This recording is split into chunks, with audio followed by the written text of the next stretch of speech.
señor doctor Víctor Anacleto Guerrero, decano del Ilustre Colegio de Abogados de Lambayeque, doctor Oscar Ramón Vilches Vélez, público asistente, tengan todos ustedes muy buenas noches. Quiero invitar a ponerse de pie para entonar las sagradas notas a nuestro himno al Ilustre Colegio de Abogados de Lambayeque.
Viva el Ilustre Colegio de Abogados de Lambayeque. Por declaración, invitamos a nuestro decano, el doctor Víctor Anacleto, para que dé las palabras de saludo y bienvenida. Doctor Oscar Vilches Vélez, expositor de esta noche, colegas, público presente. Hoy iniciamos las conferencias gratuitas por el 92 aniversario de nuestro colegio.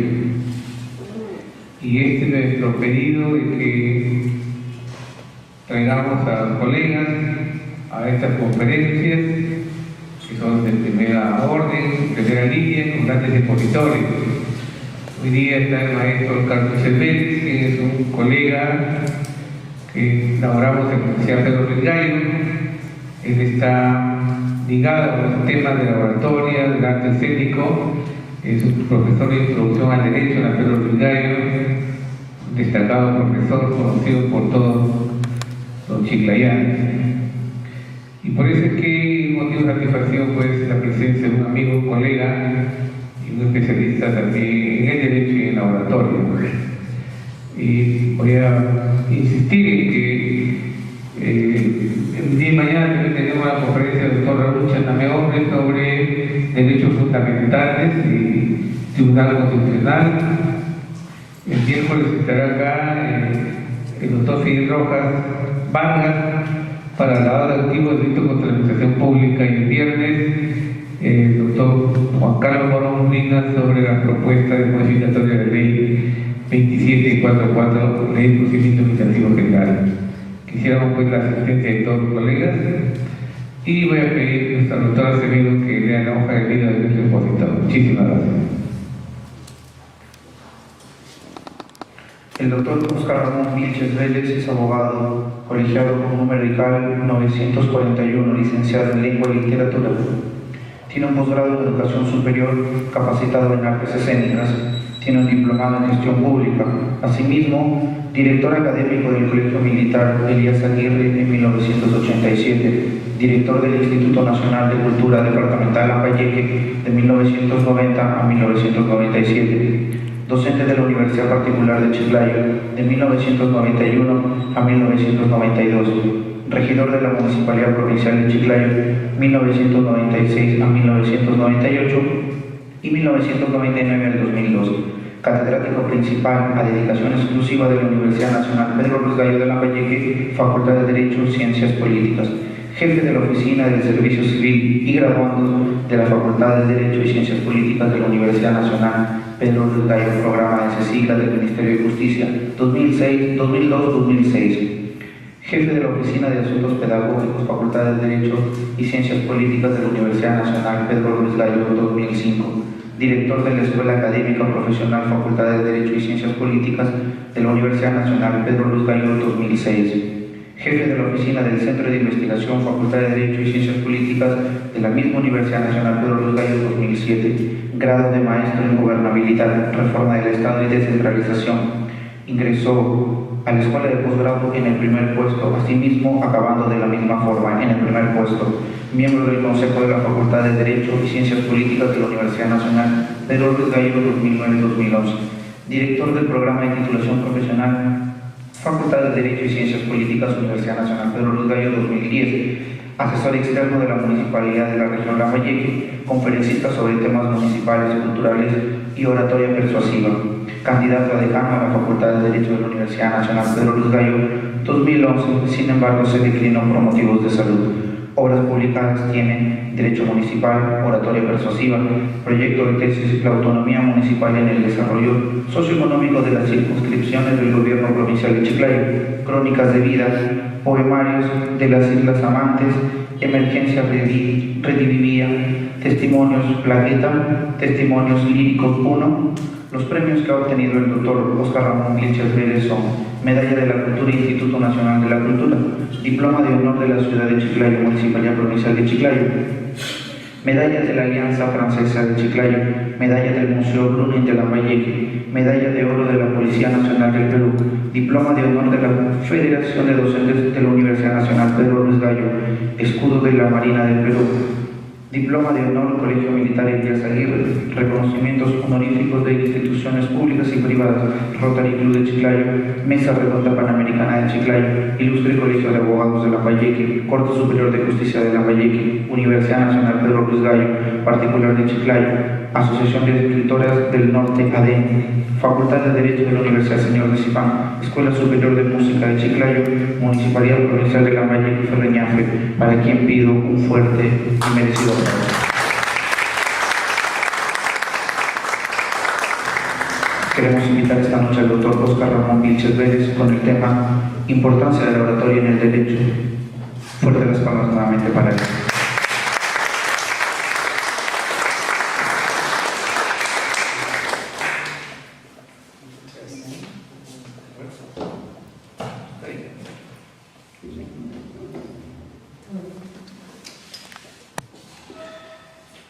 Mi agradecimiento al doctor Víctor Anacleto, decano de nuestro colegio, por la invitación. Yo creo que estas invitaciones son importantes no solo para mí, sino también para ustedes, puesto que de una u otra manera a ustedes le dan el lugar que corresponde, y a mí también. Y yo soy el más agradecido, porque estoy ocupando un lugar preferencial. Me gustaría que ustedes también ocuparan este lugar. Pero como están dispersos, más bien yo quiero que ocupen los lugares preferenciales de este claustro. Los invito a todos los que están atrás, por favor, ubicarse en las primeras sillas.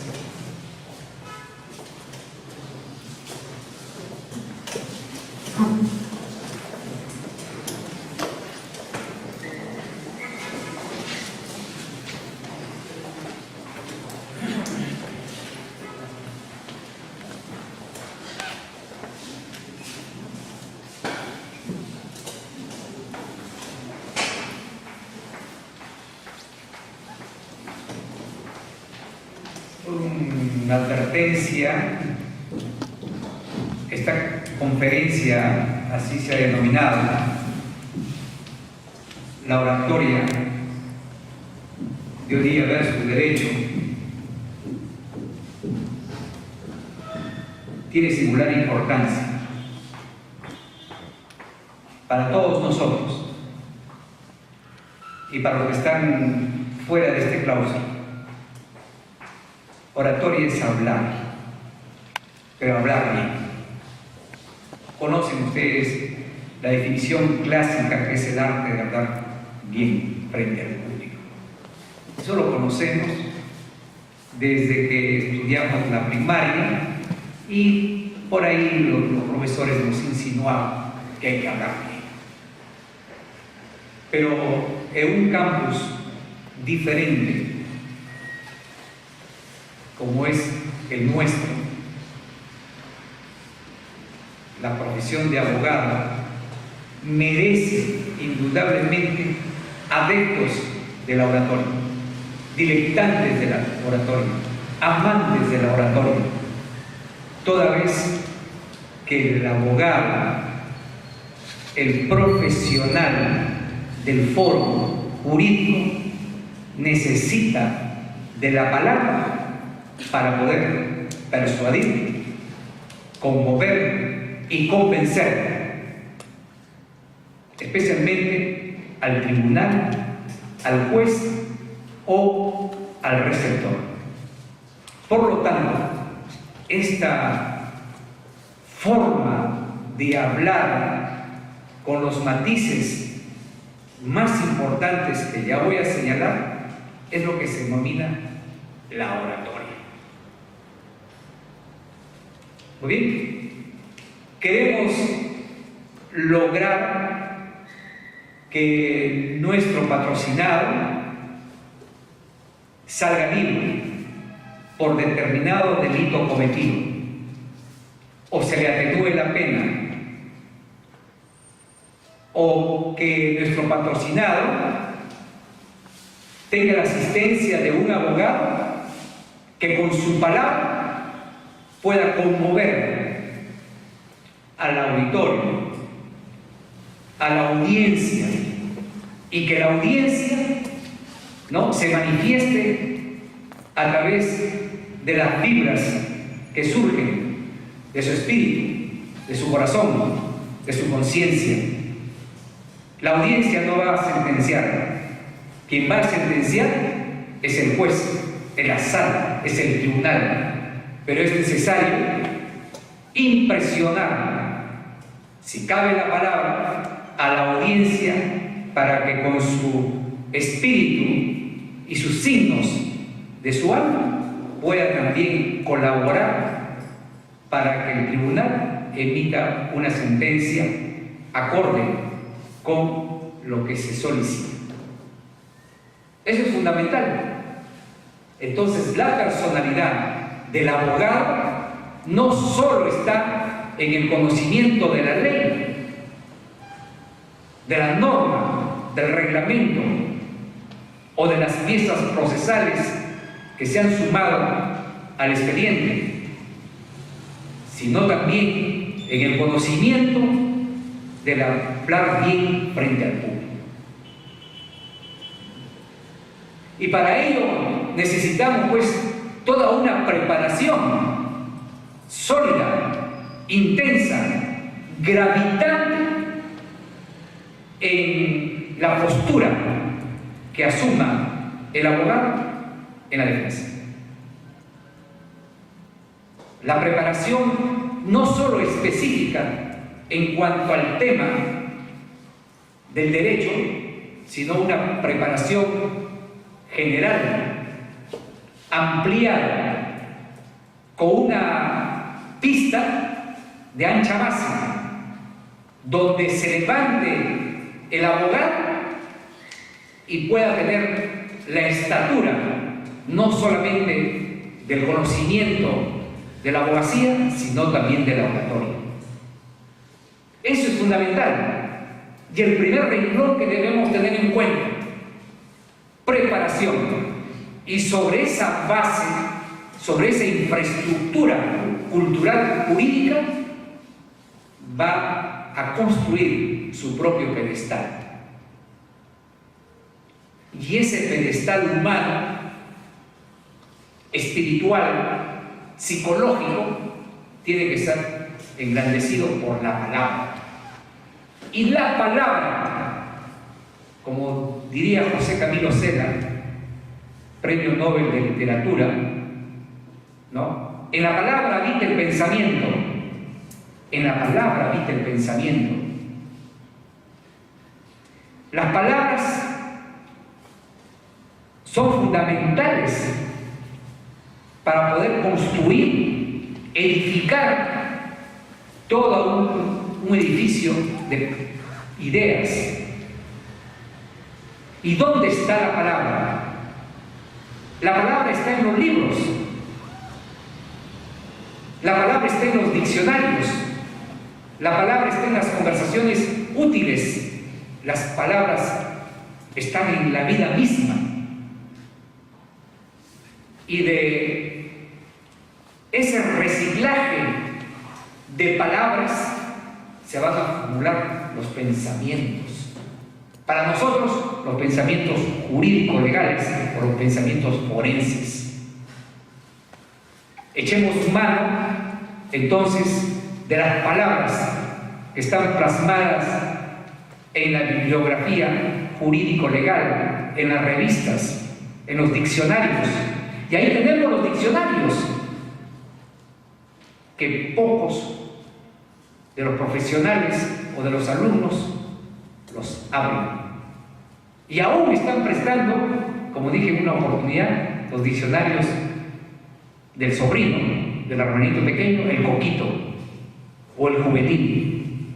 Y ahí nosotros estamos con una fuente primaria, pero las fuentes de mayor envergadura están en los diccionarios Cabanelas, Omega, el de Manuel Osorio, el del profesor de la Universidad de La Plata, Ramírez Gronda, el del profesor Esaine Chávez. Y ahí están las palabras, ahí están las acepciones. Entonces es necesario recurrir al diccionario. Y olvidémonos de los diccionarios pequeños que no tienen las connotaciones jurídicas, antropológicas, sociológicas necesarias. Porque en los diccionarios pequeños solamente nos da una respuesta denotativa de la palabra. Y en los diccionarios que he señalado, nos dan las respuestas connotativas de la palabra, las acepciones más amplias de las palabras. Y esto es lo que necesitamos para poder engranar nuestros pensamientos. Muchos señalan y dicen con pena: no tengo palabras para expresarte lo que pienso. Si bien es cierto que el silencio es fundamental, pero el silencio solamente es un gesto, nada más. Y la palabra te dibuja el pensamiento. La palabra grafica la idea. ¿No es cierto? Entonces, el primer consejo que detectamos en estos momentos, que me gustaría que muchos opinen sobre lo que yo estoy manifestando, es el uso del diccionario. La lectura. Mario Vargas Llosa lo ha dicho más de una vez. La lectura afina también el pensamiento, afina el espíritu. La lectura promueve una castidad de pensar, una limpieza del pensamiento. Pero hablamos de la buena lectura, de la mágica lectura Ya nos hemos olvidado de los clásicos de la literatura española. Sus libros están empolvados. Ya desde la primaria o la secundaria no los hemos vuelto a leer. Y ahí está Shakespeare, Demóstenes, Cicerón, el gran abogado, Cervantes, la Biblia, Los Miserables de Víctor Hugo, Jean-Paul Sartre, Ortega y Gasset, La rebelión de las masas. Hay que volver a nuestros clásicos que nos ofrecen los mejores pensamientos, urdidos, hilvanados por palabras. Y para nosotros, los abogados, recurramos a las obras magistrales también, donde el pensamiento está iluminado por palabras. Osorio y Gallardo, El alma del autor. Emilio Castelar, el español. Víctor Andrés Belaúnde, el peruanista. Luis Alberto Sánchez, el gran literato y legislador peruano. Y Manuel González Prada.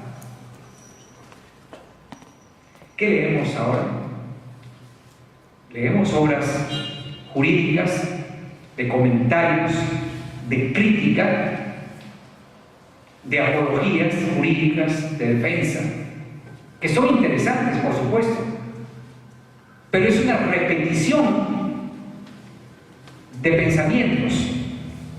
No está esa amplitud de pensamientos, de ideas de estos literatos y otros que estoy mencionando.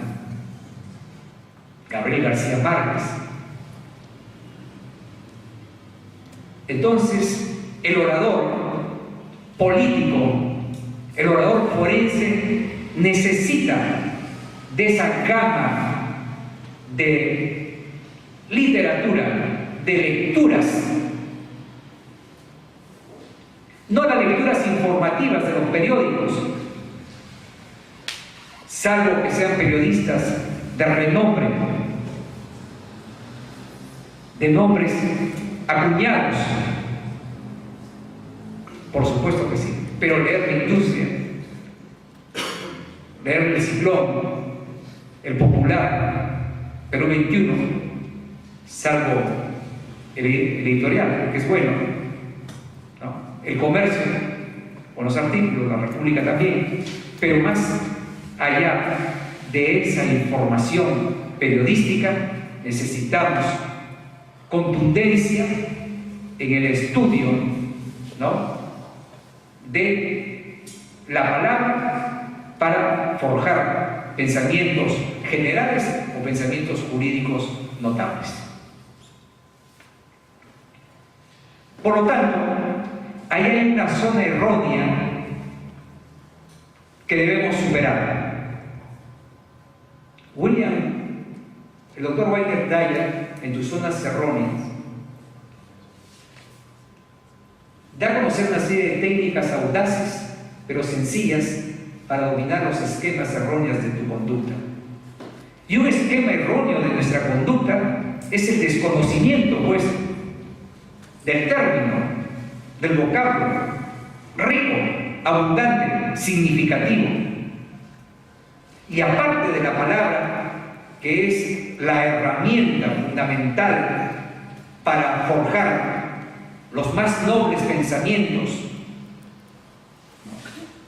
los pensamientos que van a definir prácticamente la consecuencia de un hecho y cuya sentencia va a ser escribida por el juez. El abogado tendrá pues la oportunidad de demostrar que su cliente, que su patrocinado, no merece la pena de 30 años, sino una atenuación de la pena. Pero para ello necesita convencerla, no solo con las pruebas fehacientes, no solo con los elementos propios del juicio, sino a través de pensamiento jurídico que está construido a base de acepciones viables, interesantes, sorprendentes, emotivas, que hagan pensar al tribunal, al juez, de distinta manera de lo que ellos habían previsto pensar ya en el momento del juicio. Eso es fundamental. Palabra, pensamiento es básico tener en cuenta. Y el otro elemento también que debe llamarnos la atención es la voz. La voz no se trata de gritar, no se trata de expresar desaforadamente el texto, no, se trata de actuar con una voz audible, clara, transparente, con puridad, que no haya trastrabilleo, que no haya encontrones de palabras, de sílabas, la voz. Pero para ello hay que realizar ejercicios. Siempre nos lamentamos de no tener una buena voz. Pero si no tenemos una buena voz, es porque no hemos ejercitado la voz, no la hemos entrenado la voz, no hemos logrado llegar a las notas que deseamos obtener.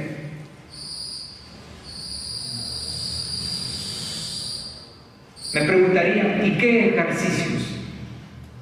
La mayoría de autores, por ejemplo, Víctor Hugo Álvarez Chávez, en Oratoria Forense, recomienda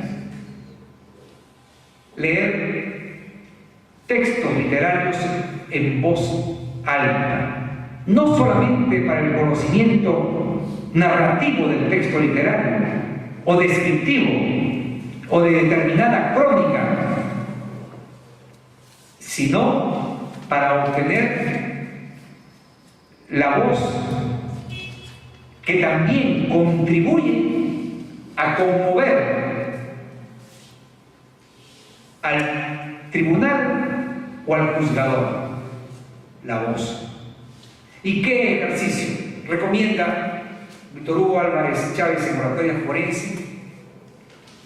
Los textos literarios, especialmente los textos poéticos. Y detectar el texto poético, qué sonoridad dar, ofrecer al texto poético. Ya viene el cortejo, ya viene el cortejo, ya se oyen los claros clarines, la espada se anuncia con vivo reflejo, ya viene oro y hierro el cortejo de los paladines. Ya pasa debajo de los arcos ornados de blancas Minervas y Martes, los arcos triunfales, donde las armas gritan sus largas trompetas. Rubén Darío, la marcha triunfal. Y darle la sonoridad necesaria al texto poético, el ritmo, la potencia, la melodía. No solo las canciones tienen ritmo, melodía, también el texto literario, el texto jurídico tiene su ritmo, tiene su melodía. Pero para ello hay que realizar ejercicios. o la lectura de un argumento jurídico, o la lectura de una pieza procesal que realmente valga la pena, y leerlo en casa, con amigos que nos critiquen, que nos digan cuáles son nuestros errores, cuál es la zona errónea que tenemos en el uso de la voz. Fundamental. Pero empecemos por lo más sencillo. Me gustas cuando callas porque estás como ausente y me oyes desde lejos y mi voz no te toca. Parece que los ojos se te hubieran volado y parece que un beso te cerrara la boca. Y ustedes le dan tanto la entonación necesaria al texto jurídico, pero empezando por lo más simple, por lo más sencillo. Recomienda Víctor Hugo Álvarez Chávez iniciar así. Y Dale Carnegie, que también tiene su texto de oratorio archiconocido, es un bestseller, también aconseja. Y lógicamente, yo soy autor de este texto, Oratoria Persuasiva, también aconseja. Fundamental. Y como estamos hablando de la voz y de la palabra, es importante también que no haya, he dicho, esos trastabilleos, esos encontrones, por lo cual hay que articular, pronunciar, vocalizar las palabras, los términos jurídicos, vocalizar, no enredarse. Demóstenes que aconsejaba. Recuerden las anotaciones de Demóstenes. Él aconsejaba en ese tiempo ir a las playas, coger una piedrita, un chunguito larguito y colocarse entre los dientes. O bien con los dientes cerrados, pronunciar las palabras, vocalizar las palabras, abrir los labios. El movimiento de los labios, fundamental. Y yo les digo que los ejercicios de Demóstenes, a pesar que han pasado tantos siglos, aún en las academias de oratoria, en el TEA de Lima, se realizan ese tipo de ejercicios, pero ya no con una piedra, sino con un lápiz entre los dientes. Ahí, y van pronunciando palabras para articular, pronunciar los términos. Se empieza con textos jurídicos pequeños o empiecen con textos literarios breves. Lo bueno si es breve, 2 veces bueno, dice Graciano. Y van articulando. Y no se preocupen ustedes después si las palabras van a salir redondas, bien cuadradas. Sus pensamientos van a ser arquitectónicos por el uso de las palabras bien articuladas. Tenemos que lograr una arquitectura de palabras, y de esa arquitectura vendrán los pensamientos. Pero hay que realizar ejercicios. Hay que realizar ejercicios.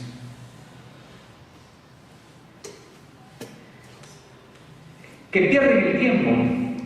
No se pierde el tiempo cuando uno va a tener un beneficio. Es un costo, pero a veces es un beneficio. Es el costo-beneficio, no solamente en economía, sino también en el perfil que uno quiere lograr, perfil personal que uno quiere lograr. Costo-beneficio. ¿Qué es ocioso? No, al final vamos a tener resultados efectivos. que nos van a agradar a nosotros, nos van a regocijar.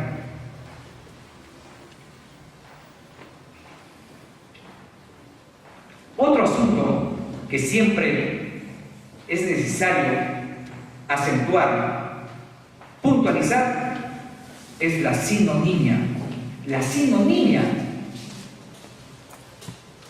Como tenemos pocas palabras y no podemos burilar pensamientos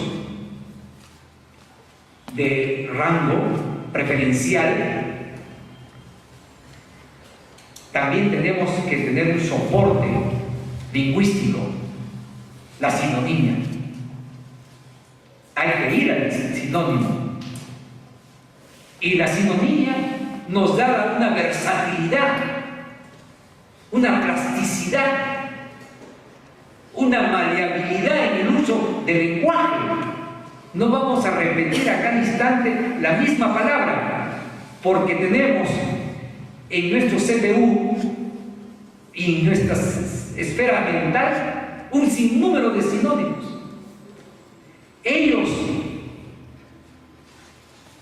van a acomodarse lentamente en el pensamiento que estamos esbozando. No se preocupen, llenen ese CPU, llenen ese hueso duro de sinónimos que van a corroborar cuando ustedes están sintiendo que están repitiendo la misma palabra, y así evitarán las muletillas, ese sinnúmero de muletillas, ese ese I, ese no, porque les falta la riqueza de la sinonimia. No se trata de saber qué son sinónimos, sino se trata de saber utilizar los sinónimos en el uso del verbo, en el uso del contexto lingüístico que estamos expresando. Pero si no tenemos sinónimos, si no hemos recogido sinónimos, si no tenemos en los bolsillos mentales los sinónimos, entonces, ¿cómo vamos a desarrollar nuestros pensamientos a través de las palabras? Base fundamental para elegirnos como buenos oradores profesionales en el campo del derecho es la lectura. La lectura general, la lectura especializada, la lectura jurídico-legal. La palabra hay que hilvanarla, hay que hundirla para que el pensamiento tenga la majestad necesaria en el momento de la defensa. Y la palabra también se acompaña con el uso de los sinónimos para no repetirla a cada momento a cada instante. Y no basta lo que estoy señalando, es fundamental también la expresión corporal. La expresión corporal, el gesto, el ademán, la mirada que sea a la totalidad del público, a la totalidad de los jueces que componen la mesa. Hoy se llama el colegiado, no solo al presidente, sino a los miembros que acompañan al presidente en el tribunal. La mirada que rote, que diseñe a través de la vista la palabra, los ademanes, estos que yo estoy haciendo, los ademanes también son fundamentales para poder desplazar los pensamientos, los ademanes, los gestos, el puño, cuando uno quiere ser vehemente en la defensa, o la tranquilidad, cuando uno quiere decir algunas cosas referidas al asunto donde estamos presentes, la suavidad de las palabras, ¿no? La tranquilidad del orador, el dominio de sí mismo, la postura del orador. Algunos sienten cierto sinsabor, no me gusta estar. No se trata de ser una estatua parlante, se trata de erigirse,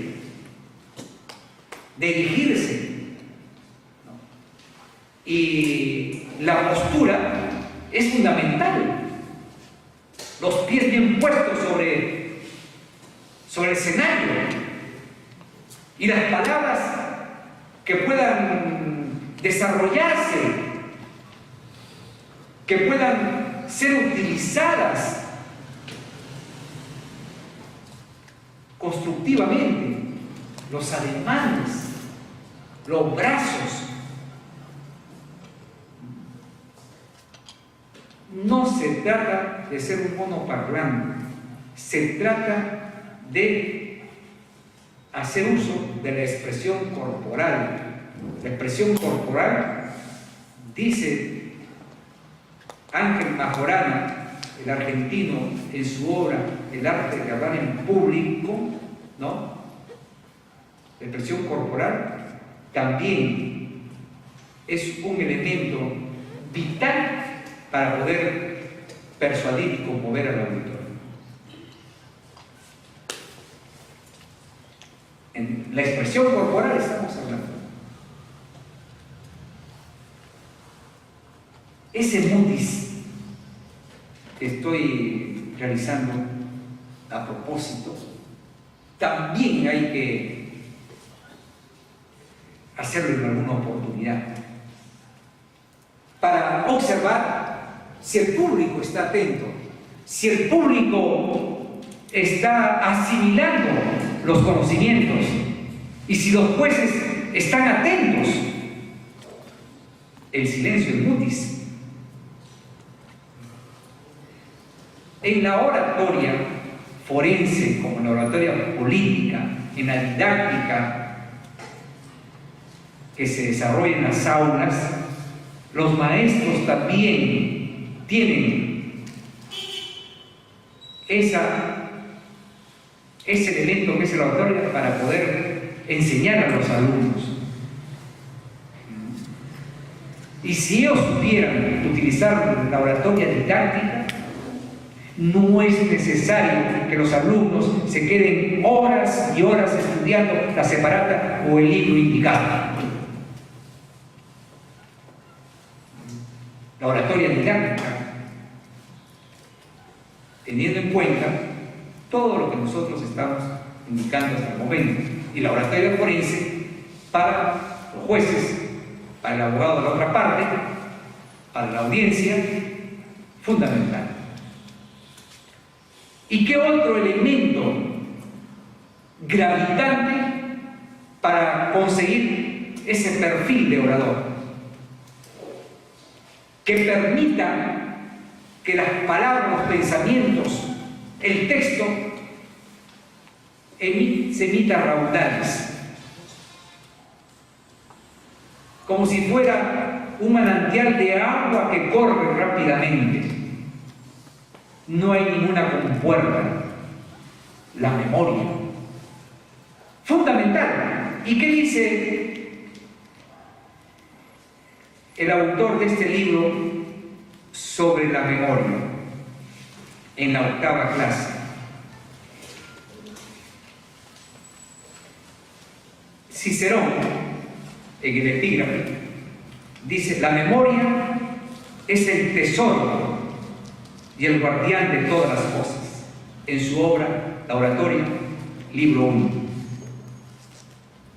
Es el tesoro y guardián de todas las cosas. William Shakespeare decía: yo tengo mi ama de llaves, mi ama de llaves.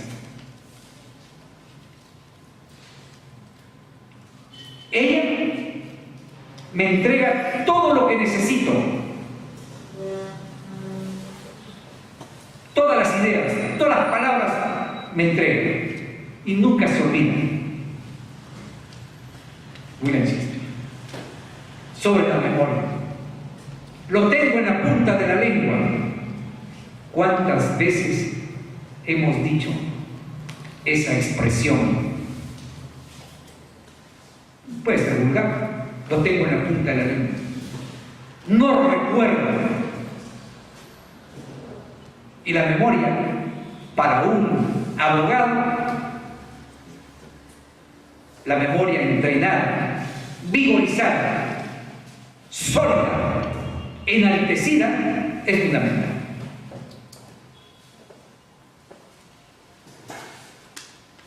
Estamos en la defensa y nos acordamos inmediatamente de lo que dijo Hans Kelsen sobre la norma. Pero nos olvidamos de lo que dijo.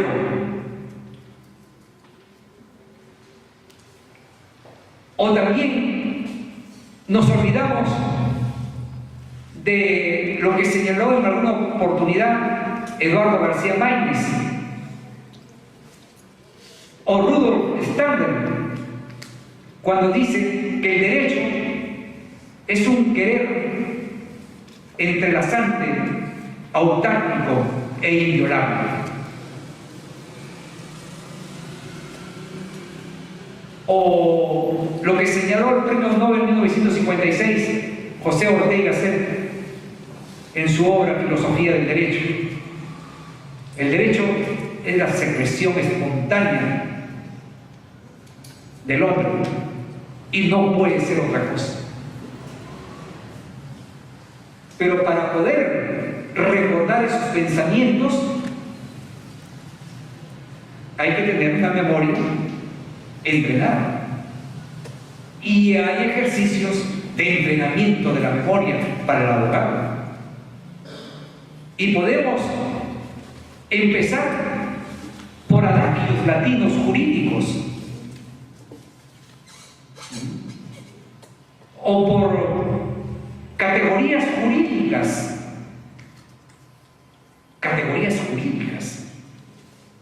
¿No? Una categoría jurídica, por ejemplo, indubio pro reo, ¿no? Una ley se deroga por otra ley. Nullum crimen, nullum pena, sine previa ley. No hay crimen, no hay pena, sin previa ley. Por ahí podemos empezar a vigorizar la memoria. Tener un menú de adagios latinos jurídicos que nos permita también alimentar al pensamiento con esas ideas que no están desfasadas, más bien iluminan a lo que uno quiere indicar o señalar. Ese es en el campo de la oratoria forense. O bien rescatar aquel ejercicio antiguo de las capitales de los países. O para nosotros, las fechas de emisión de los códigos, ¿no? U otros ejercicios que nos permitan, pues, tener una memoria que emita lo que desea el hablante. Y eso lo hago todo por mi memoria, todo porque quiero ser diferente a los demás,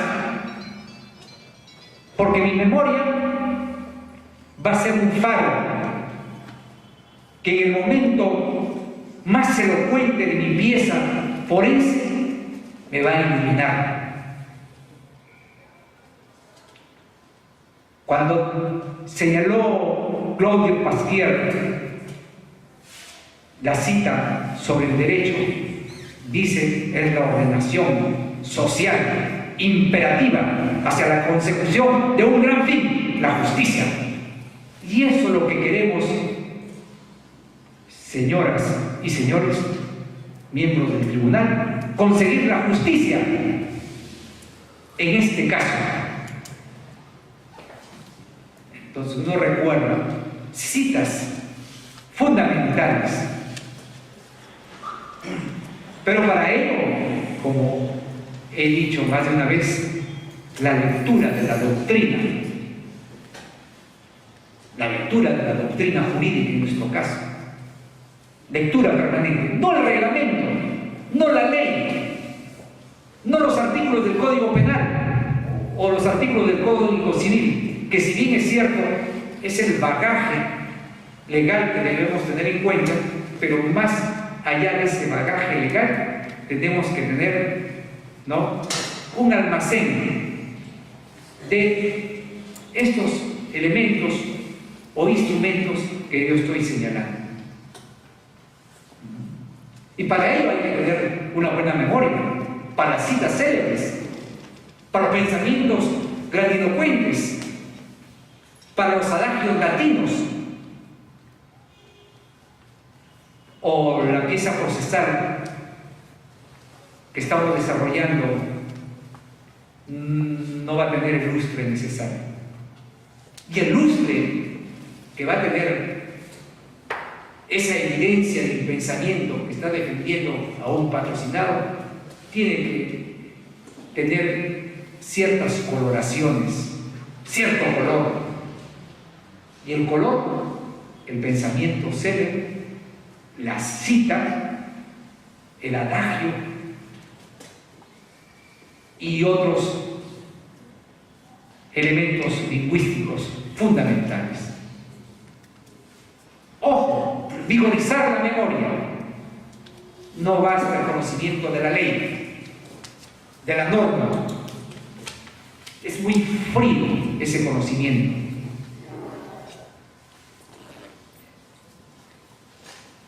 ¿Qué otro elemento también hay que tener en cuenta en la oratoria?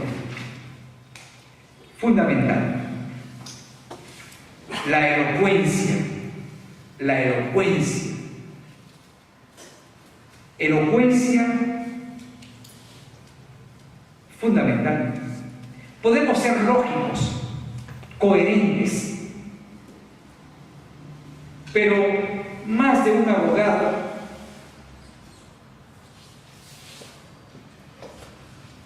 son lógicos, pero no son elocuentes. No son elocuentes. Ser lógico es demostrar toda una capacidad de desarrollo del pensamiento, demuestra coherencia, demuestra que es un buen sastre de palabras, pero la elocuencia es lo que da vida. Es, como diría Tácito, ¿no?, es como una llama que agitada se desarrolla y alumbra más. La elocuencia. Y la elocuencia está en la fuerza vital que el orador expone. Fuerza de vida. Fuerza de vida. No una fuerza física, sino, como diría Henry Bergson, ese vela vital. O los alemanes, el Verstandschau. Fuerza de vida. Ahí está la elocuencia. Cuando el orador imprime en sus pensamientos, ¿no?, candiles de luz. Candiles de luz. Y la luz va a iluminar más aún que los candelabros que existen en el auditorio. En el auditorio. La elocuencia. Por lo tanto, hay que distinguir entre la lógica y la elocuencia. La lógica es un arma poderosísima, pero no basta. Es necesario insuflar el espíritu con ese término que estamos señalando de ser elocuente. Emilio Castelar, Víctor Andrés Belaúnde, Augusto Tamayo Vargas, Simón Bolívar, Winston Churchill,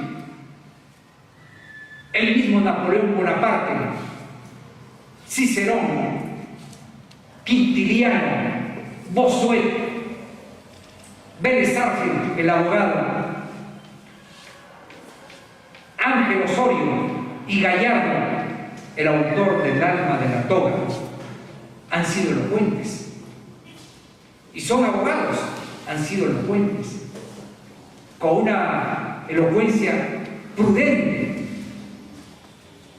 que permite persuadir, por lo que abrigamos la esperanza que muchos de nosotros en su oportunidad ampliemos este tema sobre la elocuencia. El discurso, la exposición, el tema que vamos a exponer. En primer término, ustedes han escuchado que yo agradecí al decano del Colegio de Abogados y me dirigí a ustedes. Eso es fundamental. Lo cortés no quita lo valiente. Con palabras sencillas, tranquilas. Y luego, la introducción. En un discurso de diferente naturaleza hay que revisar la introducción. Nunca empezar, voy a tratar el tema, voy a hablar de, voy a hacer la defensa de fulano y tal, si ya saben por qué está en el lugar. Ya saben que va a hacer la defensa, voy a hacer la defensa de Juan Pérez. No, tenemos que abrir el telón, ¿no?, de diferente manera, con palabras lúcidas, con palabras que capten la atención inmediata del público. Motivar, eso es, motivar. Esa es la motivación. Del primer instante, de relancina, inmediatamente, la motivación. Y en esta motivación, el orador didáctico, político o forense observará que desde el inicio está impresionando, no solamente en el desarrollo de la exposición, sino desde el inicio. La impresión debe ser desde punto 1 para llegar a 20 en el epílogo, cuando finalice, cuando agradezca al público su presencia. Pero después de la introducción viene la propuesta del tema. Recién se propone el tema, con énfasis, se subraya el tema, se resalta el tema con un resaltador espiritual, se resalta el tema. Y recién entra uno al desarrollo del tema. Lo bueno, si es breve, es 2 veces bueno, decía Baltasar Gracián. Y el desarrollo del tema ya es el conjunto de pensamientos e ideas, es el texto que uno va a desplazar al oyente. Y lo tiene que desplazar bien, pero para ello tiene que estar capacitado.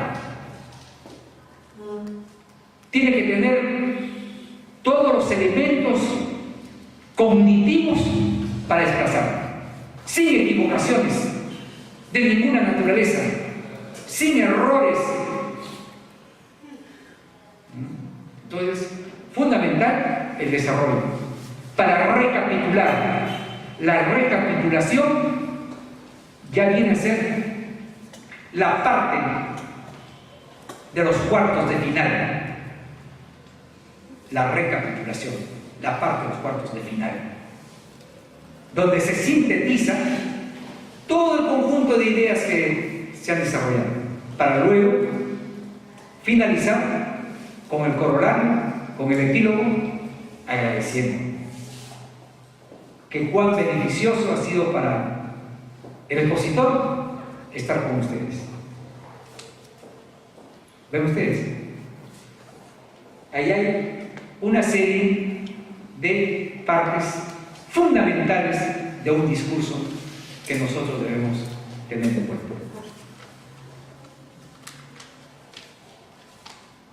Yo todavía no quiero agradecer a ustedes, no quiero epilogar la exposición, pero estoy señalando que el discurso tiene que tener una estructura. No se trata de, porque conozco el tema, se trata de decir lo que yo deseo en el momento de la conferencia de exposición. En mis manos tengo la estructura de la conferencia y la estoy, para no atiborrarnos tantas expresiones, estoy casi culminando.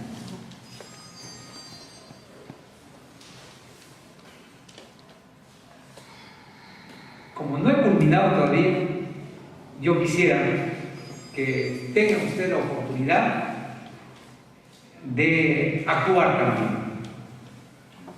Y olvidémonos del Magister Dixit. El maestro dijo, no, hay oportunidad de conversar para abrir un espacio de la presencia de ustedes.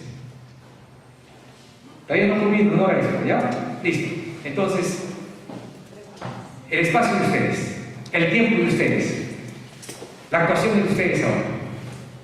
Hay un tema en que usted habló sobre los diarios, los periódicos que existen hoy día y nombró una serie de ediciones, Sí. en la cual para mí no conlleva nada educativo. Son muy pocos y poquísimos los periódicos que tienen algo educativo, que sacan por lo menos unos puntos, unas partes educativas. El resto del periódico, lo que usted nombró, no tiene nada educativo. Así es. Eso es lo que he dicho, que el periodismo nuestro es un periodismo informativo, nada más. Pero, ¿qué informa? Crímenes, violaciones, robos, ataques políticos, salvo excepción editoriales. Lógicamente, el Comercio y la República tienen buenos artículos, Mirko Lau, ¿no? Dubois, que ha fallecido, pero las emisiones periodísticas poco en nada contribuyen a la forja de lo que queremos. Piero Calamandrei, Carneluti, Carrara, Pesina, Ferri, esos grandes clásicos de la oratoria jurídica, ellos han leído los clásicos del 16, a los iluministas del 18, del 19, del 16 sí conocemos, tanto en España, de Francia, Alemania, y los iluministas como Rousseau, Montesquieu, Voltaire, Kant, han leído estos autores que son maestros nuestros, ¿no? Piero Calamandrei, Carrara, Ferri y otros más. Y nuestros maestros peruanos, como José León Baranderán, que sus cátedras eran hermosas, dicen sus alumnos, elocuentes, de una capacidad de oratoria para explicar el acto jurídico o temas de derecho civil fabulosas, no en el sentido denotativo de la palabra fábula, sino que impresionaron. Lo mismo nuestro fundador de la Facultad de Derecho y Ciencias Políticas del Pedro Ruiz Gallo, Silva Vallejo, un buen orador, Antonio Silva Vallejo. ¿Y qué decir de Víctor Andrés Belaúnde y de grandes autores? No he dicho, por si acaso, de Manuel González Prada, que es un buen orador. Él escribió, pero no era un buen orador. Tan es así que el discurso del Politeama y antes de Manuel González Prada fue leído por un niño en el Politeama, en el anfiteatro de Politeama, ya desapareció. Pero hay juristas, pues, de renombre, no solamente por su textura o por su maderamen de estudios jurídicos, sino por su capacidad de oratoria. Y hay muchos consagrados. Yo tuve la oportunidad de escuchar a Carlos Fernández Sarego, lindo, tranquilo, pero no es el orador en proyecto de vida. No es el orador, es el estudioso, el enjundioso, el penetrante en el estudio del derecho, de la reparación civil, pero no tiene esa capacidad de oratoria que nosotros necesitamos. Tuvimos la oportunidad, jóvenes, de escuchar a Ciro Alegría. Ciro Alegría, en el Colegio Nacional de San José. Pero Pablo Oda no está por acá. Estuvo hace unos instantes. Su hermano acaba de retirarse. ¿Quién no ha leído a Ciro Alegría? Toda una vertiente de literatura peruana. Pero cuando lo escuchamos, algo pasó. No nos impresionó. Entonces, en algunos aspectos de nuestro perfil, nos falta el toque mágico de la palabra. Otros son más completos, ¿no? Otros son más completos. Mario Vargas Llosa es un buen orador. Palabras sencillas, no rebuscadas, menos alambicadas y no aceitosas. Es un buen orador, un buen literato y un buen orador. Ahí veo que es más completo el Premio Nobel de Poesía. No sé si ustedes habrán escuchado una conferencia de él, he tenido oportunidad de escuchar varias conferencias. Bueno, yo los había invitado a ustedes para no... Doctor. Ante todo, por un sentido del Estado de Justicia, reconocimiento y felicitación. Porque yo considero que no solamente ustedes, el doctor, sino nos ha traído una síntesis maravillosa de lo que es filosofía, saber. Yo quisiera agradecerle, doctor Michel, por la solvencia cognoscitiva que da ese cliente, que nos pudiera ampliar algo más sobre la postura del orador, La postura de la la riqueza de la expresión corporal. Correctamente. Muchas gracias. Muy bien. El orador y su expresión corporal es un atractivo personal. Orison Swett Marden, autor inglés, con Paul Jacob, escribieron varias obras clásicas. Una de ellas, los atractivos personales. Orison Swett Marden, él decía en esta obra que un atractivo personal es la postura del orador, la postura de la persona, la pose de la persona.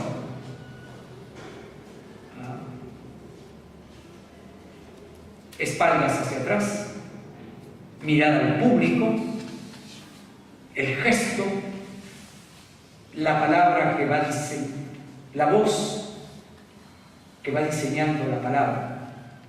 No, así decía él. La mirada, que también he señalado, hay que mirar al público, no hay que mirar hacia un lado o al otro o hacia arriba, sino mantener la mirada firme.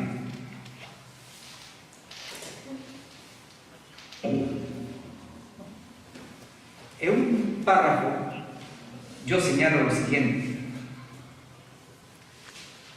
pero aproximo a este párrafo, en primeras líneas, una cita de un gran orador, Coleridge, que dice lo siguiente: el hombre debe tener siempre en cuenta que es parte armónica de un conjunto admirable. El hombre debe tener siempre en cuenta que es parte armónica de un conjunto admirable. Y ese conjunto admirable es la naturaleza. Y el hombre debe estar en su propio lugar, en su propio pedestal, en su propio proscenio, y de ahí dirigirse, porque nada está en que el cuerpo esté en esta posición que ustedes están observando. La eficacia de la palabra o del pensamiento depende de lo que se dice o de la forma en que se expresa.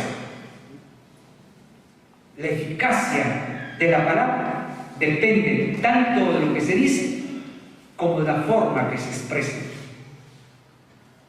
Gestos, ademanes, posición del orador, desplazamientos, serenidad revelan la textura intelectual del orador. La expresión corporal vivifica el discurso, tonifica las palabras, eleva el pensamiento, diluye la timidez y ofrece al público que no solamente es el verbo el que domina el orador, sino también esa otra parte armónica que tiene el orador, que es la expresión corporal. Y ahí están las manos fuertes para decir: basta ya de agonía, no me importa la soledad, la angustia ni la nada, estoy harto de escombros y de sombras, quiero ir al sol, verle la cara al mundo. Y la expresión corporal es la que contribuye también a que el verbo alcance la magnitud que el orador desea. Y hay una pieza procesal también que ustedes pueden determinar en su momento oportuno para que hagan uso de la expresión corporal. Pero muchas veces, como tenemos podio o cátedra, subimos al podio y el orador, que no advierte que tiene otros elementos para poder convencer, toma el tablero del podio y comienza a desarrollar su texto. Ahí. Muchas veces hemos visto a oradores, o bien oradores que cruzan los brazos hacia atrás, o meten las manos a los bolsillos Dice Ángel Majorana, el argentino, que los bolsillos son las partes más sucias del traje. Y no deja de tener razón. Metemos las manos a los bolsillos y ¿qué encontramos? A ver, peines, llaveros, pañuelo, monedas, de repente un chicle pegado. Es un recurso físico fundamental la expresión corporal. Recurso físico fundamental. Hay que recurrir, pues, a ese otro elemento de la oratoria. Ahora, no se trata de levantar las manos y girarlas o parecer un boxeador. No, se trata de canalizar el pensamiento a través de los gestos, de los ademanes, de la mirada. No mire a las vigas, no baje la mirada al suelo, dirija su mirada al auditorio, mire a todo el público, hágalo sentir cuán grande y estimulante es su presencia. Míralo a todos, yo estoy mirando a todos. Algunos los conozco, otros no. Me gustaría conocerlos. Pero eso es lo que debe reflejar la expresión corporal en sus elementos particulares cuando uno hace uso de la oratoria. Y el desplazamiento también. El desplazamiento tiene que estar sintonizado, sincronizado entre lo que se dice y lo que se camina. Una sincronización. No es necesario moverse demasiado. Los movimientos no serán tampoco automatizados, sino naturales, significativos, útiles. Ustedes están observando, ¿no? Y así dicto mis clases en la Facultad de Derecho, ya sea el curso de Derecho Romano, Teoría del Derecho, Filosofía del Derecho, Derecho de Personas o Derecho de Familia. Con esa actitud hay que trabajar. No sé, ¿está respondida la pregunta? Yo le agradezco muchísimo. Muy bien, sí. Yo quería formular la siguiente pregunta. En antaño se tenía un profundo respeto por los grandes oradores, entre ellos, por ejemplo, Aristóteles, Platón, Cicerón, Juliano, y ahora en tiempo contemporáneo se les ha estigmatizado de farfulleros a los oradores políticos, ¿no? Por ejemplo, doctor Alan García, ¿no? Fidel Castro, Salvador Allende. ¿Qué opina usted sobre eso? Bien, en primer término, Aristóteles, Platón, no fueron oradores, fueron filósofos. La política de Platón, Ética Nicómaco de Aristóteles, el Critón de Platón, y Sócrates fue un maestro que hacía uso de la oratoria didáctica a través de la mayéutica, a través del diálogo, de la pregunta y respuesta. Y el estudiante que no sabía la respuesta, él con cierta ironía le enseñaba el camino para responder mejor. Esa es oratoria didáctica. Luego, no tenemos referencia. Tito Livio, uno de los grandes historiadores romanos, que ha estudiado a los griegos, ¿no es así? No hace referencia de Platón y Aristóteles como grandes oradores. Aristóteles, lógicamente, un gran maestro a través de el método peripatético, caminar con los alumnos y decirles lo que él sabía sobre, por ejemplo, justicia correctiva, conmutativa o distributiva, cuando le preguntaban. Pero Licurgo y Solón y Pericles sí eran del foro militar o del foro jurídico griego. Cicerón sí era un gran orador. Cicerón.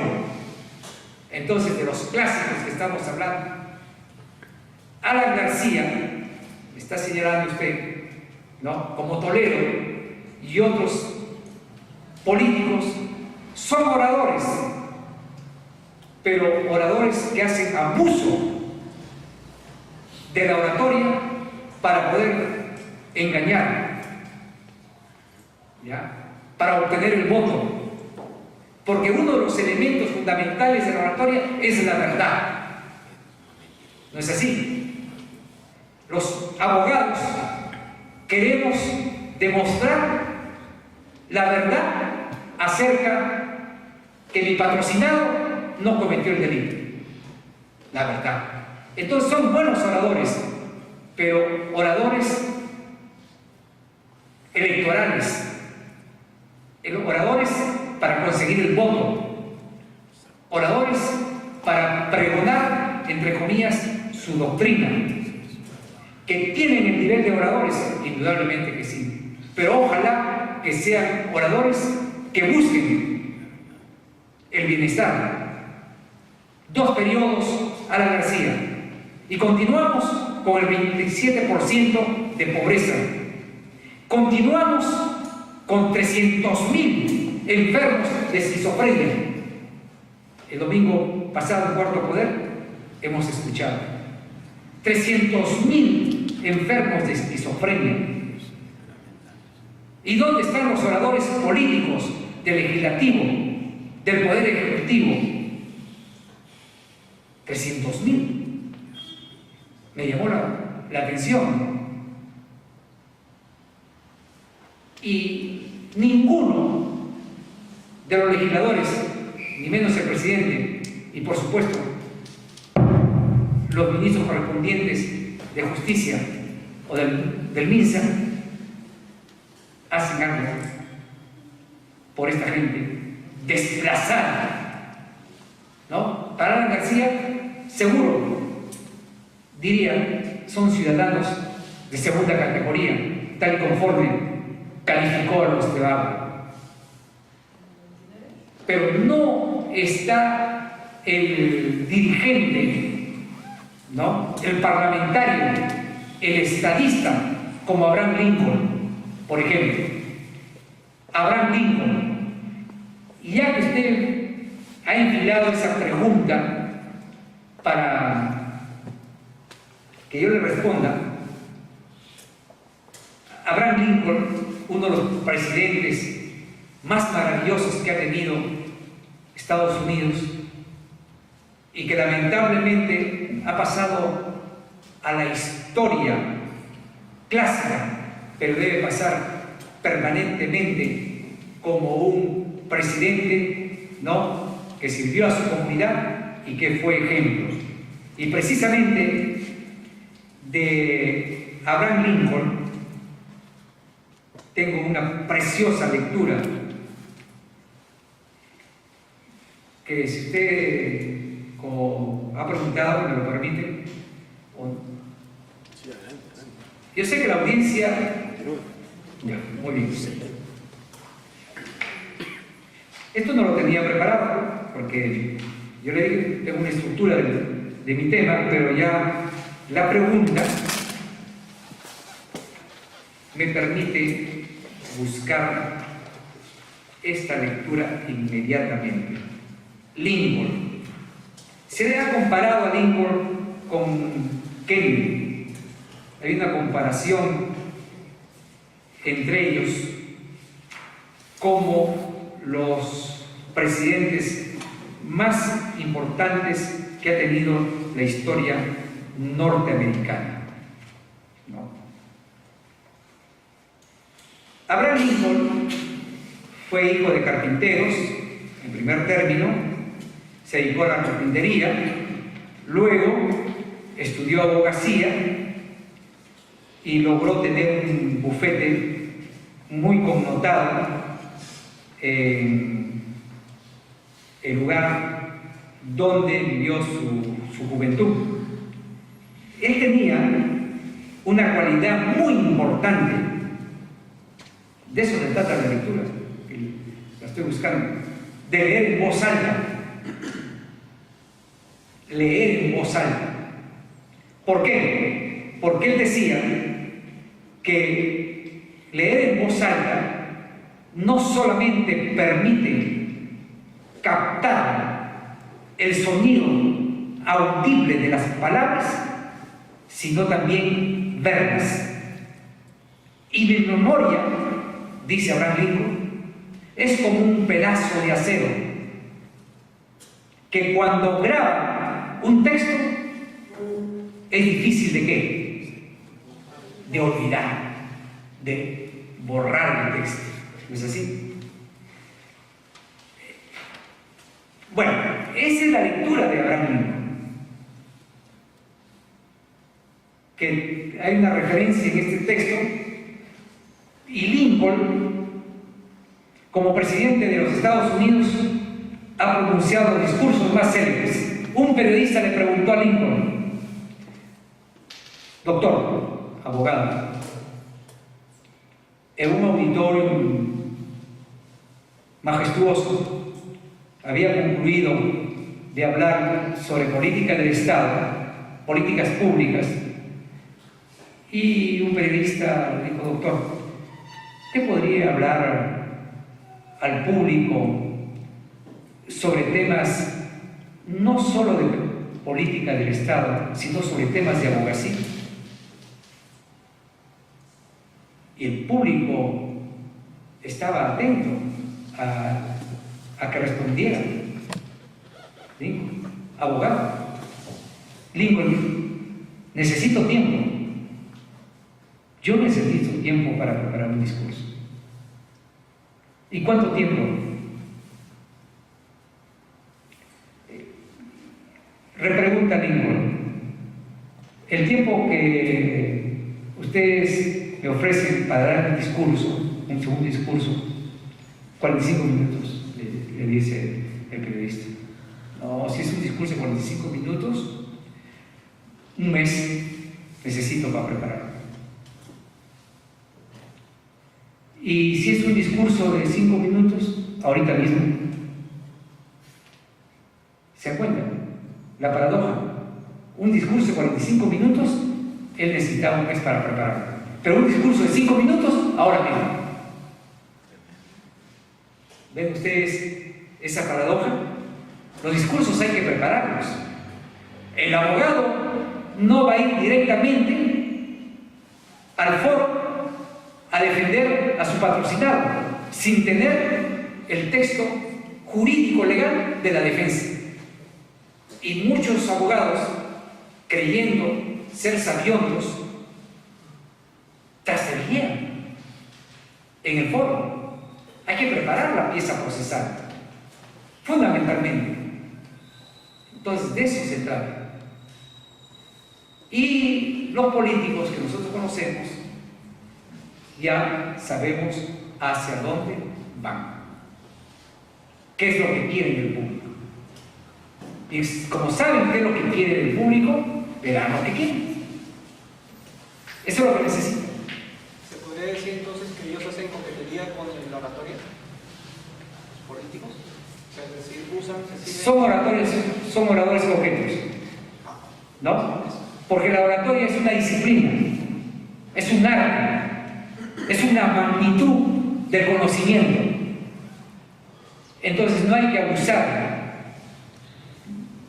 de la oratoria para fines evidentemente personales o de grupo, sino para fines de la comunidad, que beneficien a la comunidad. Y eso es lo lamentable que hay en nuestro país. ¿Listo? Esa es una pregunta que tiene una gama de respuestas, de acuerdo, lógicamente, a la idea política que tiene la persona. De repente yo soy aborista y te digo, no, Alan García, ¿cómo usted va a hablar de Alan García? Para mí es el mejor orador del mundo. Por mí doy la palabra o la vida. Como dijo uno de los funcionarios en este problema de los indultos, yo doy la vida por Alan García.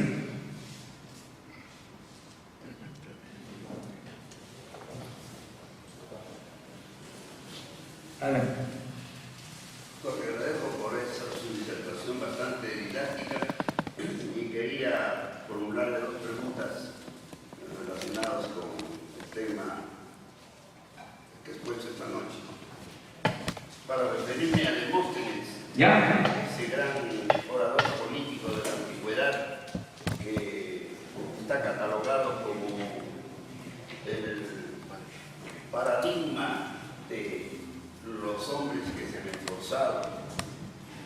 Podría decir que se propuso vencer un defecto físico que tenía en la lengua.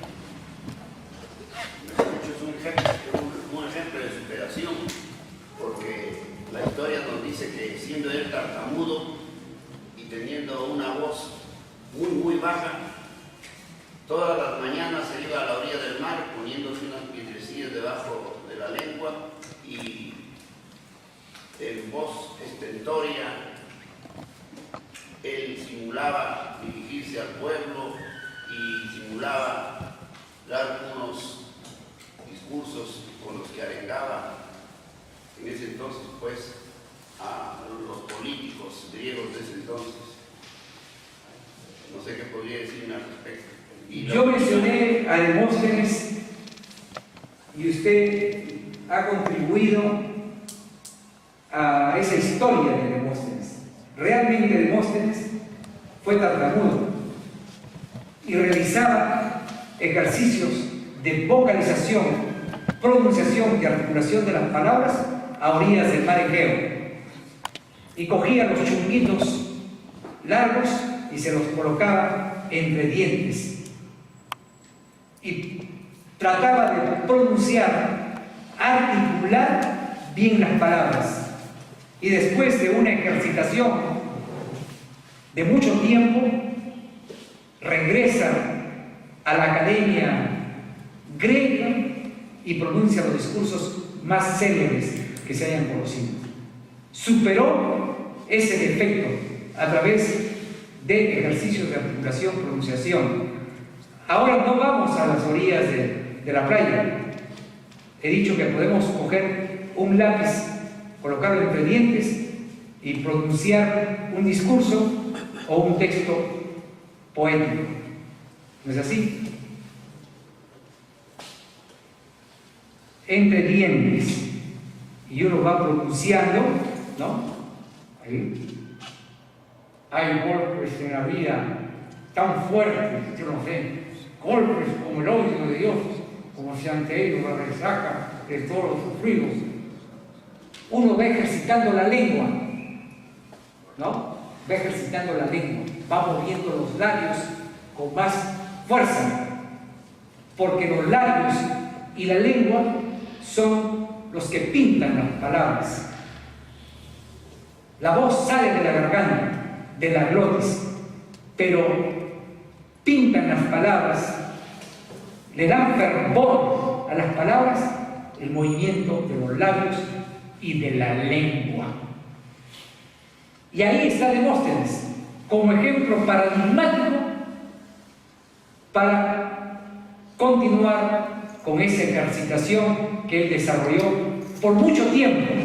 No hablamos de un día, de 2 días, de 2 meses, 2, 3 años desapareció del escenario político para regresar con esa fuerza, con ese ímpetu y con esa nueva palabra que dibujaba. La última pregunta, doctor. ¿Es sinónimo elocuencia con vehemencia, ya que usted hizo? Ya. La vehemencia es un sentimiento. la vehemencia, hay que ser vehementes, ¿no? Como hay que ser fríos, parte de una emoción, de un sentimiento. En cambio, la elocuencia ya viene a ser la magnitud más alta de la oratoria, el arte de la elocuencia. Es el vértice de la oratoria, el vértice de la oratoria, la elocuencia. Es la vorágine de la oratoria, es la fuerza de la oratoria. Viene a ser el primer renglón. La vehemencia es una emoción, que ser vehementes, ¿no? Agresivos o fríos. Emoción con sentimiento hay que destacarlos. Pero la elocuencia está dentro del contexto de la oratoria como una de las magnitudes más altas. Muy bien. Bueno, doctor, usted ha tocado un tema muy fascinante y, bueno, habrían muchas, que los invitaron a otras sesiones a seguir hablando de este tema, ¿no? Quería hacer un apunte. Mire, usted ha tratado el tema de los oradores, ¿no? El tema de la oratoria es un tema, por lo que han tocado ya los compañeros que me están preguntando, es un tema bastante antiguo. Los antiguos hombres que se dedicaban al foro, a las cuestiones judiciales, muchas veces ellos se entrenaban en esta cuestión oratoria, ¿no?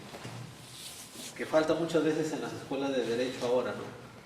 El entrenamiento en la palabra, el alimentar la riqueza de palabras, la riqueza vocal, de manejar muy bien los vocabularios, los sinónimos, como usted ha hablado.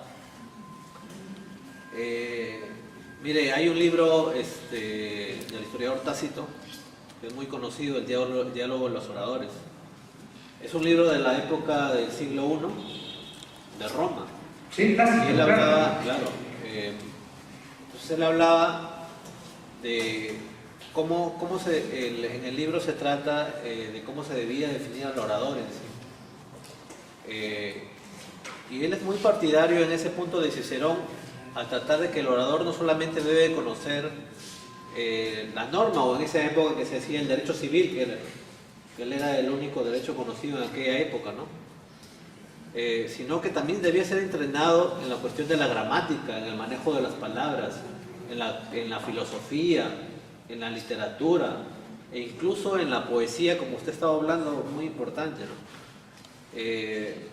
Remitirse a esa riqueza, no solamente intelectual, sino que a través de esa riqueza del conocimiento literario, el hombre o el orador podía conocer en sí todos los problemas así que agobiaban a la humanidad, ¿no? Y podía no solamente hablar con esa finura, con ese conocimiento, sino que podía no solamente hablar en los discursos judiciales, sino que incluso cuando se dirigía a un público, cuando se dirigía arengas al público, así que no era parte que no manejaba las cuestiones legales, podía también hablar muy elocuentemente en esas habilidades del orador no solamente para desarrollarse en la parte judicial, sino dirigirse a distintos públicos. Esa era en sí la riqueza del orador. Poco a poco, a través del tiempo, se fue el derecho, la cuestión judicial se fue desligando de la cuestión de la filosofía, de la literatura. Claro. Inclusive el jurista Irnerio de la Edad Media dijo que él propugnaba de que el derecho debía renunciar a la retórica, o sea, al manejo de la cuestión de la gramática, de la filosofía, y dedicarse exclusivamente al estudio del derecho, ¿no? Es ahí cuando se produce un divorcio y prácticamente los juristas renuncian a cultivar las habilidades de la gramática, de la filosofía, de la lógica, y se dedican plenamente al estudio de la ley. Fue lo que promocionó la famosa escuela de Bolonia, ¿no? Claro. Pero siempre dentro de su ámbito privado, los grandes juristas, y como usted menciona hasta ahora, siempre no solamente se dedicaban a las cuestiones legales, sino que los grandes juristas, como usted menciona, Calamandrei, siempre han tenido ese, en su espacio privado, dedicarse a las cuestiones literarias, al estudio de las cuestiones literarias, no solamente de la filosofía, sino de la poesía. Es bien conocida esas etapas, ¿no? Así es. Entonces, creo que no solamente, como usted dice, el jurista no solamente dedicarse a las cuestiones legales, porque como usted dice, y es cierto, y es lo mucho que se le critica a los abogados, porque hay que aceptar de que se nos critica mucho el abogado solamente manejar cuestiones legales.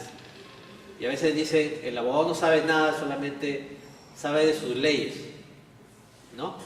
La gente que no sabe de derecho, pues, piensa así de los abogados, por lo menos la mayoría. Piensa así de que solamente el abogado se dedica a sus leyes y que no son nada de la realidad. Pero muchas veces el abogado se nutre de estas cuestiones de la problemática real, actual y de la antigua, para saber cómo enfrentar así los problemas reales que existen en la sociedad. Entonces creo que ese cultivo, no solo en las aulas universitarias, de formar a los alumnos en cuestiones legales, que es importante, sino en el cultivo también de las letras, ¿no? Del cultivo de la literatura, de la exploración así de la filosofía, para, como decía Cicerón decía una frase muy sabia, dice: yo no aprendí retórica, que lo que era el derecho, en las aulas de los retóricos, sino en los salones de la academia, que él se refería a la academia de Platón, ¿no? O sea, él se nutrió tanto de la filosofía griega, de la filosofía romana, de su maestro que fue el filósofo Filón de Larisa. Entonces él se nutrió de todas las materias, entonces él se formó como un orador completo y pudo rescatar tanto de la filosofía griega, de la retórica griega, y formó así su propio camino hacia lo que es el conocimiento del oratorio, ¿no? Y dentro de las habilidades del orador, como dice, el conocimiento de las leyes y el conocimiento de otras áreas importantes que enseñan en sí la problemática del hombre, ¿no? Entonces, el tema que usted ha tratado es, como le digo, resalto, es un tema importantísimo. Y bueno, qué pena que el tiempo no dé para que usted pueda seguir extendiéndose, pero yo felicito esa iniciativa que ha tenido usted de venir acá y tratar de imbuirnos en ese mundo poco explorado, ¿no? De lo que es el conocimiento literario, para el conocimiento de las cuestiones de la problemática de los hombres, ¿no? De la humanidad. Muy bien. Usted ha apuntado algunos aspectos importantes y para redondear su intervención, Tácito decía lo siguiente: la magna elocuencia es fomentada por la materia, como la llama agitada se desarrolla y ardiendo alumbra. Esa es la magna elocuencia. La elocuencia es una llama que va avanzando al lograr, ¿no?, los más altos niveles en el auditorio. Y no deje de tener razón usted cuando señala que son pocos los juristas o los abogados que tienen esa amplitud de conocimientos, no solo jurídicos, sino de otras disciplinas. ¿Qué pasa? Que ellos han sentido la necesidad de tener en cuenta esos conocimientos.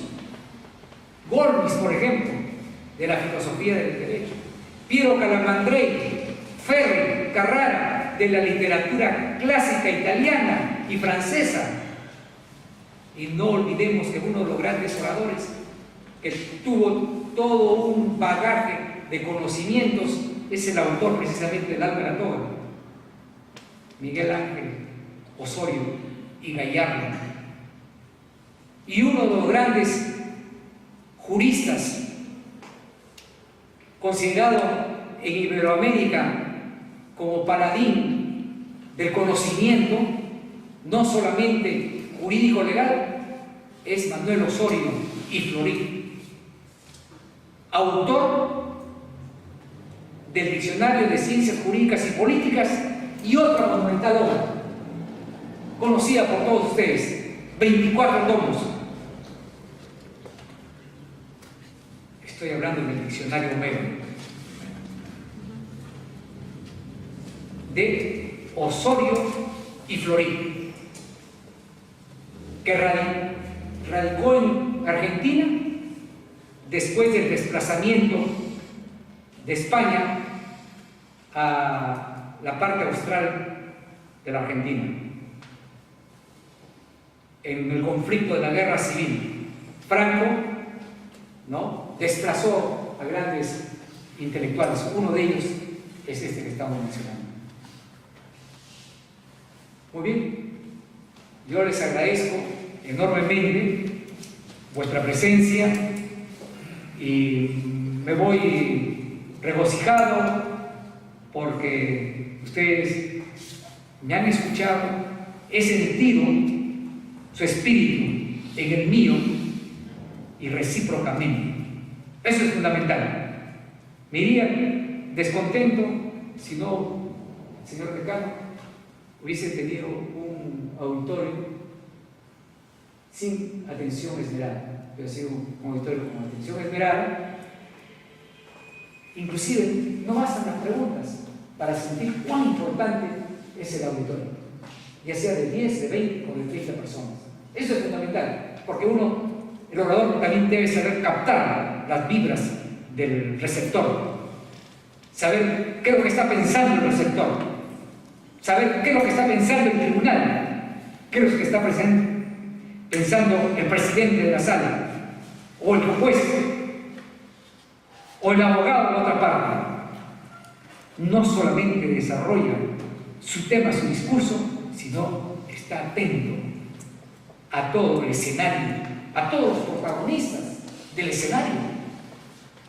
¿Qué es lo que dicen? ¿Qué es lo que van a preguntar? ¿Qué es lo que están pensando? Fundamental. Gracias, señor decano, por su invitación. Gracias.